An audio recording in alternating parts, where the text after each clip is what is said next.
यदि आप भी बिहार बोर्ड से क्लास 9th में वर्तमान में अध्ययन कर रहे हैं, जिनका मैट्रिक की बोर्ड परीक्षा 2026 में होने वाला है, उन सभी छात्र छात्राओं के लिए बिहार विद्यालय परीक्षा समिति के द्वारा काफ़ी बड़ा अपडेट जारी कर दिया गया है। चलिए इस अपडेट का समझते हैं कि इस अपडेट का क्या माने हैं और क्लास 9th के छात्र छात्राओं के लिए बिहार विद्यालय परीक्षा समिति के द्वारा क्या अपडेट जारी किया गया है। तो यदि आप भी क्लास 9th का नामांकन वर्ष 2024 में कराए हैं, समझिए वर्तमान में आप क्लास 9th में अध्ययन कर रहे हैं, तो जैसा कि आप सभी को पता है कि बिहार विद्यालय परीक्षा समिति 2026 मैट्रिक बोर्ड परीक्षा के लिए पहले क्लास 9th में ही रजिस्ट्रेशन करा लेती है। तो बिहार विद्यालय परीक्षा समिति के द्वारा यहाँ पर देख सकते हैं क्लास 9th के रजिस्ट्रेशन की प्रक्रिया शुरू कर दिया गया है। अब चलिए एक एक अपडेट को समझते हैं, इस अपडेट में क्या क्या जानकारी दिया गया है, क्लास 9th का रजिस्ट्रेशन जो है कब से कब तक होगा और इसमें जो है क्या क्या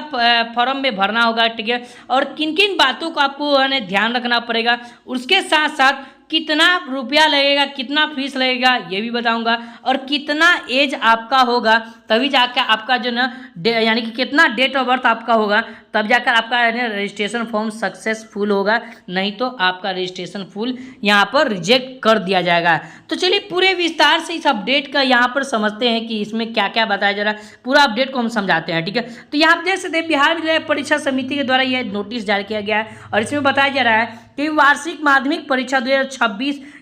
में सम्मिलित होने वाले हेतु यहाँ पर कक्षा 9वीं के नियमित कोटि के अध्यंतर एवं स्वतंत्र कोटि के छात्र छात्राओं के लिए विद्यालय प्रदान के माध्यम से पंजीयन या अनुमति आवेदन ऑनलाइन भरे जाने एवं शुल्क जमा करने के संबंध में एक आवश्यक सूचना जारी किया गया है। अब क्लास 9 का रजिस्ट्रेशन की प्रक्रिया कब से कब तक होने जा रहा है, इसमें कौन कौन से छात्र छात्रा इसको जो है रजिस्ट्रेशन करा सकते हैं, तो देखिए जिनका मैट्रिक बोर्ड परीक्षा 2026 में होने वाला है, जिसका सेशन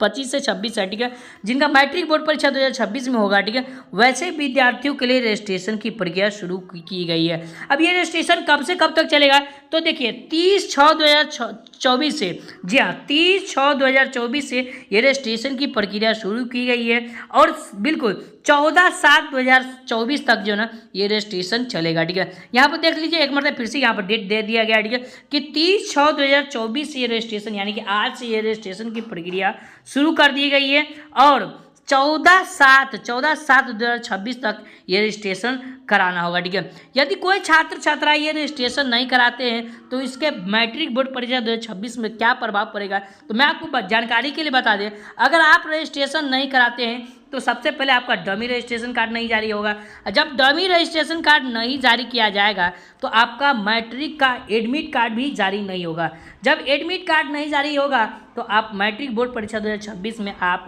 सम्मिलित नहीं हो पाएंगे, आपका एडमिट कार्ड ही नहीं जारी होगा तो कैसे आप एग्जाम देने जाएंगे। तो यहाँ पर ये बताया गया, इसमें यह भी बताया गया कि कैसे कैसे फॉर्म भरना है, क्या क्या फॉर्म में क्या क्या नहीं गलती करना है, वो तमाम जानकारी मैं फॉर्म भरते समय मैं कल सुबह में वीडियो अपलोड करूँगा, तो उसको देख कर जाइएगा ताकि जो ना आपको किसी तरह का कोई दिक्कत ना हो और उसमें किसी तरह कोई गलती नहीं कर पाए, ठीक है। अगर आप गलती करते हैं तो उसमें काफ़ी सारे जो है ना आपको है ना प्रॉब्लम हो जाएगा और आपको काफ़ी सारी समस्या का जो है ना सामना करना पड़ सकता है, इसलिए रजिस्ट्रेशन फॉर्म को जो है ना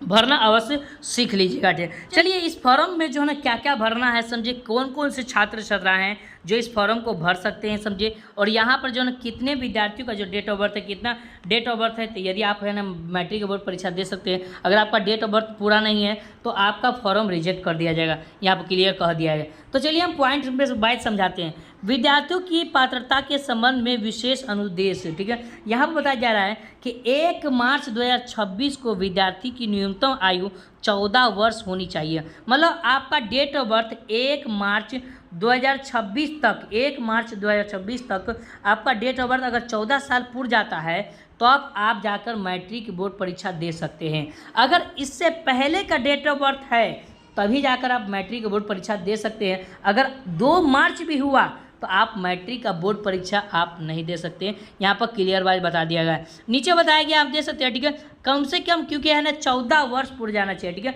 1 मार्च 2026 तक आपका 14 वर्ष पूरा जाना चाहिए और यहाँ पर बताया जा रहा है इसलिए 1 मार्च 2012 के बाद की जन्म की तिथि के अभ्यर्थी वार्षिक माध्यमिक परीक्षा 2026 के लिए पंजीकृत नहीं किए जाएंगे, उसका फॉर्म नहीं सबमिट किया जाएगा, यहाँ पर क्लियर वाइज बता दिया है। अब बात करते हैं इसमें है ना कितना फी लगेगा समझे, तो यहाँ पर देखिए बिहार विद्यालय परीक्षा समिति के द्वारा फ़ी का स्ट्रक्चर दिया गया है और इसमें यहाँ पर समझाया गया है, गौर से देखिए। ठीक है, यहाँ पर देख सकते हैं जो छात्र नियमित कोटि के छात्र है, ठीक है, नियमित कोटि कहने का मतलब यह हुआ कि यदि आप है ना रेगुलर स्टूडेंट है, रेगुलर कैंडिडेट है, रेगुलर पढ़ाई करते हैं विद्यालय में जाके, तो आपको 350 रुपया लगेगा। जो छात्र जो ना एक्स कैंडिडेट है या स्वतंत्र प्राइवेट कैंडिडेट है जो रेगुलर पढ़ाई नहीं करते हैं विद्यालय में जाके, तो उसके लिए 480 रुपया शुल्क लगेगा। अब चलिए इसमें क्या क्या डॉक्यूमेंट्स लगेगा,